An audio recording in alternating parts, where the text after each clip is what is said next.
북한의 목성 관련해서 논란이 오히려 더 커지는 것 같습니다. 지금 김광삼 변호사님, 한국당에서 제기한 의혹은 해경에서 최초의 보고서를 올렸을 때 이게 청와대와 군에 같이 나갔다는 겁니까? 청와대도 알고 있었다는 얘기를 하고 있어요.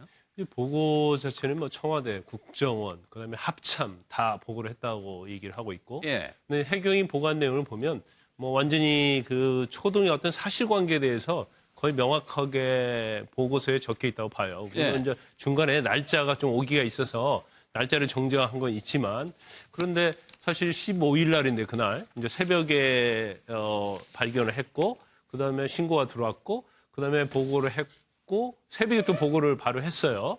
그럼에도 불구하고 17일 날 군에서 발표하는데 왜 해경위에서 보고한 내용과 다르게 됐느냐. 더군다나 이틀 간격이 있기 때문에 더 사실관계를 확인할 수 있는 부분이 있거든요. 더군다나 표류를 한 게 아니라 삼척에 정박을 했단 말이에요. 네. 그런데 마치 표류를 한 것처럼 하고, 그다음에 또 삼척항에 들어와 있어요. 그러니까 방파제 끝에 있긴 하지만 방파제는 삼척항이라고 볼 수 있는 부분인데 삼척항 인근이라고 얘기했는데, 인근이라는 의미는 우리가 통상적인 의미 자체는 삼척항에 있으면 좀 떨어져 있는 바다를 생각할 수밖에 없거든요. 그렇죠. 그럼에도 왜 그렇게 했을까라는 거하고, 그다음에 규순과 관련해서도 사실 뭐 기관 고장이 있었고 그걸 고쳐갖고 들어왔는데 이걸 표류처럼 얘기했단 말이에요. 이제 이런 부분들. 그다음에 또 국방부 내에서 브리핑을 하는데 거기에 왜 청와대 행정관이 청와대에 있지 않고 거기에 있느냐. 이제 여러 가지 좀 의문점이 있어요. 근데 가장 중요한 부분 중에 하나가 일단 경계태세에서 이제 펑크가 난 건 맞잖아요. 그러면 그 부분에 대해서 사실관계를 확인을 해줘야 하는데 그 부분에서 약간 거짓이 드러났고, 더군다나 파도가 뭐 1.5m에서 2m였기 때문에 그 목선을 발견할 수 없었다고 하는데, 기상청에서 발표한 거에 의하면 0.5m밖에 안 되기 때문에 그 말은 사실 맞지 않는다. 그런 내용 의혹까지 제기하고 있기 때문에 이게 단순한 경계태세 펑크냐, 아니면 또 다른 문제 청와대와 어떤 개입한 그게 있느냐, 상의해서 한 거냐, 이제 그 부분에 대해서 굉장히 모순적인 것이 있기 때문에 이걸 뭐 제대로 좀 얘기를 해야 한다. 그러니까 두 가지입니다. 경계태세 하나가 있고 사실은 은폐느냐, 사실 은폐 부분을 지금 보는 거예요. 지금 읽어볼게요. 삼척항 방파제 미상의 어선이 들어와 있는데 신고자가 선원에게 물어보니 북한에서 왔다고 합니다. 이 표현하고요, 합참에서 발표한 내용이 이게 읽어봤을 때 다르게 받아들일 수밖에 없는 거 아닌가요? 그렇죠. 처음에 최초의 해경이 발견하고 보고를 한 데 따르면은 청와대에도 보고했고 국정원에도 보고했고 군에도 전달된 내용이 삼척항 방파제에서 발견이 됐고, 이 배가 어떤 자기의 동력에 따라서 들어온 거라는 게 다 표기가 돼 있거든요. 그런데 17일 날 이런저런 이제 제때 경계태세를 제대로 했느냐 이런 여론이 있으니까 17일 날 군이 해명을 하면서는 삼척항 인근에서 해류에 온 배를 발견했다. 그러면은 뭔가 항구에서는 좀 더 떨어진 지역에 있는 곳에서 해류에 밀려온 배를 발견했다는 식으로 이해가 되기 때문에 상당히 많이 다르죠. 지금 사실관계 애초에 해경이 보고한 바를 보자면은 이 사안이 굉장히 심각한 사안이거든요. 예를 들어서 북한 배가 자기의 동력에 따라서 삼척항까지 스스로 들어온 겁니다. 그런데 아무도 발견을 못한 거거든요. 그러면은 만약에 다른 군사용 배가 들어온다고 하더라도 발견을 못할 거 아니냐 하고 추정을 할 수 있기 때문에 국민들로서는 굉장히 민감하게 받아들이고 불안해할 수 있는 사안인데, 저는 이렇게 시시콜콜하게 삼척항 방파제나 인근이냐 하는 이런 표현보다도 처음에 해경 신고를 받았을 때 청와대에서 이거 대단히 심각한 경계 실패다, 이런 것을 인지해야 된다고 봅니다. 그런데 처음부터 청와대에서 이것을 심각한 경계 실패라고 인정을 안 한 것 같아요. 그러다 보니까 17일 날 이틀이나 뒤에 그 군에서 설명을 하면서 이게 뭔지 뭐랄까 경계 실패가 아닌 듯이 발표를 하고, 그리고 그 당시에 발표문에도 그런 게 있습니다. 심각한 경계 실패나 이런 것은 발견하지 못했다. 이게 청와대 발표에 돼 있거든요. 그래서 저는 애초에 이것을 보고받을 때부터 청와대의 이 심각성에 대한 인지력 예. 이런 게 굉장히 큰 문제가 있지 않나 싶습니다. 예.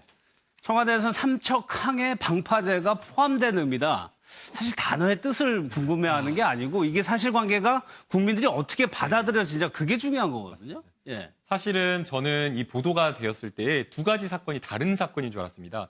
표류하던 삼척항 인근에 목선이 있었고 이틀 뒤에 새롭게 보도된 거 접안됐던 이 어선은 따로 이제 온 건 줄 알고 사건이 두 개인 줄 알았는데 하나의 사건이었다라는 거죠. 아마 저같이 이렇게 생각하시는 분들이 많았을 건데요. 맞아요. 청와대에서 뭐 고민정 부대변인이 이 인근이라는 표현이 항을 전부 다 포함한다라고 이야기를 했지만 이게 언어적으로 봤을 때 삼척항 인근에서 발견했다라고 하면 삼척항이 아니라 삼척항에서 한참 떨어진 곳에서 발견했다라고 생각을 하는 게 예. 일반 상식이고 그게 우리나라 국어를 배운 사람이라면 일반적인 그런 이해라고 생각이 됩니다. 예. 그렇기 때문에 결국 이 국방부에서 17일 날 발표한 그 내용 자체가 좀 잘못되었다라고 이야기를 할 수밖에 없는 것이고요.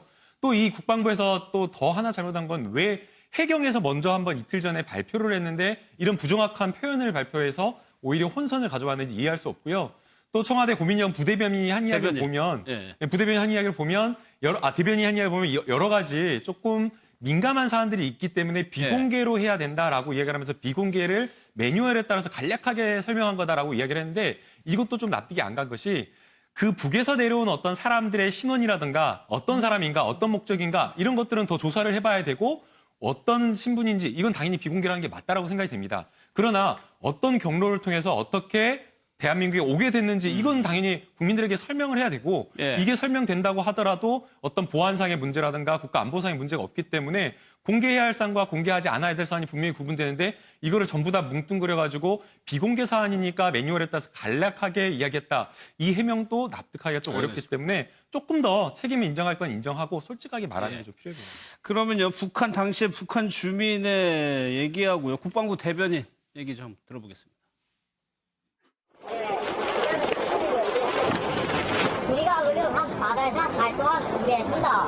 그래서 내가 하루 만에 배가 좋았네. 네. 그리고 방파제 아닌데 그게 삼척항이지 어떻게 삼척항 인근 방파제입니까? 말씀하시는 것처럼 방파제 밖이라고 그러면은 이해라도 하겠어요. 제가 방파제 밖이라고 말씀드린 적 없습니다. 인근도 들어갈 수 있는 부분이라고 거짓말을 알겠습니다. 했다고 하시는데요. 알겠습니다. 거짓말은 아니고. 알겠습니다. 서로 상황이 벌어졌다는 거예요. 근데 또 하나, 승현이 또 하나 이런 장면 또 처음 보는데 국방부에서 이제 브리핑을 하는데 청와대 행정관이 그 자리에 참석을 했다. 저도 이런 건 좀 흔히 보는 건 아니거든요. 사실 뭐 이걸 조금 다르게 이제 비유를 하면 청와대에 파견 나가는 검사가 청와대에서 파견 나간 검사가 검찰 안에서 뭐 야당이나 여당의 가장 중요한 사건에 조사를 하는데 거기 와서 그 브리핑을 지켜봤다라는 건데 사실 그런 일은 존재할 수 없는 일이거든요. 사실 어떻게 보면 이 executive 넘버 원 오피스에서 그러니까 청와대에서 어떤 개별적인 어떤 산하관청의 어떤 특정한 국가안보실에 있는 그또 대령급 사람이 가서 본다는 것 자체는 이례적인 일은 분명히 이례적인 일이에요. 다만 군 관계자가 설명할 때에는 이 사람이 현역 군인 신분이고 뭐 국방부 방문하는 건 문제가 없다. 요까지는 맞는데 그럼 참석을 했을 때 원래 그 대변인실 사람들과 각군 어떤 정보 담당 사람들만 참석하고 사실 좀 중요한 현안 같은 경우에는 개별적인 담당자가 참석하는데 그럼 그때 자기 신원을 밝히거든요. 관등성명을 밝히고 다만 그 기사가 나갈 때 관계자라는 익명을 표시해서 나가는 것뿐인데 지금 같은 경우에는 국방부 관계자도 몰랐고 들어가 있는 사람 그 어떤 사람도 이 사람이 참석했고 이 사람이 누군지를 몰랐다는 점이 다소간에 분명히 문제는 있을 듯하다라고 생각합니다. 하나 더 지적하는 것은 결국에는 국방부가 17일에 왜곡된 좀 잘못된 보도를 할 때 청와대 행정관이 있었다는 거 아니겠습니까? 그러면 그 행정관이 뭘 했냐라는 부분에 대해서 많은 추측과 의심을 할 수밖에 없는 거고 그것은 청와대 행정관이 왜 있었는지를 말하지 않는 이상 모르지만 그래도 저희가 객관적인 팩트로 지적할 수 있는 것은 국방부에서 그러면 그 당시에 잘못된 브리핑을 하고 있었다라고 한다면 청와대 행정관이 그것을 파악하고 있었으면 왜 그 자리에서 왜 문제 제기를 하지 않고 바로잡지 않았냐라는 거고요. 청와대 행정관이 이게 민감한 정보고 민감한 사안이어서 그 자리에서 국방부 대변인의 성명을 바로 못 잡았으면 나중에라도 청와대 대변인이 바로잡는 그런 어떤 일들이 논의되어서 됐어야 됐는데 이게 언론에서 지적되기 전까지 그런 것들이 이루어지지 않았기 때문에 또 문제입니다. 그러니까 이 청와대 행정관의 역할은 무엇이냐? 그리고 왜 갔느냐 거기를? 청와대가 상황을 관리하고 싶었을까요? 어떻게 보세요, 최 의원님? 그러니까 이제 그 이례적으로 갔다는 것은 뭔가 역할이 있으니까 예. 갔겠죠. 그래서 현재 이 사건은 세 가지로 나눕니다. 첫째는 경계 실패, 두 번째는 발표를 하면서 은폐 축소 의혹, 세 번째는 그럼 이 4명이 타고 있었는데 북한인 탈북자라고 해야 될지 어째야 될지 기순자라고 해야 될지 주민이라고 모르겠는데 하죠. 예. 이 4명을 처리하는 과정이 적절했는지 여부. 두 명은 벌써 북한으로 돌아가 버렸거든요. 2시간 정도 조사를 받다 돌아갔는데 그러면 이 세 가지 중에서 이 행정관이 관련된 거는 두 번째에 있는 축소 은폐 의혹입니다. 그러니까 지금 앞서도 계속 말씀하셨다시피 그 군의 처음 발표가 분명히 이 심각한 사안을 네. 심각하지 않게 발표를 했거든요. 네. 뭔가 우선이 물에 떠내려와가지고 네. 해안에서 좀 멀리 떨어진 지역에서 발견된 것처럼 그럼 국민들이 불안해하지도 않을 정도로 심각한 문제가 아니다는 쪽으로 좀 그렇죠. 그 얘기만 딱 들으면. 이렇게 발표를 했는데 청와대 행정관이 그 자리에 있었으면 당연히 이 사람은 해경이 먼저 보고한 걸 알고 있었고 삼척 평양에서 발견됐고 북한 어선이 스스로의 동력에 의해서 들어왔다는 것을 알고 있었을 텐데 예. 왜 그때 제지하지 않았느냐.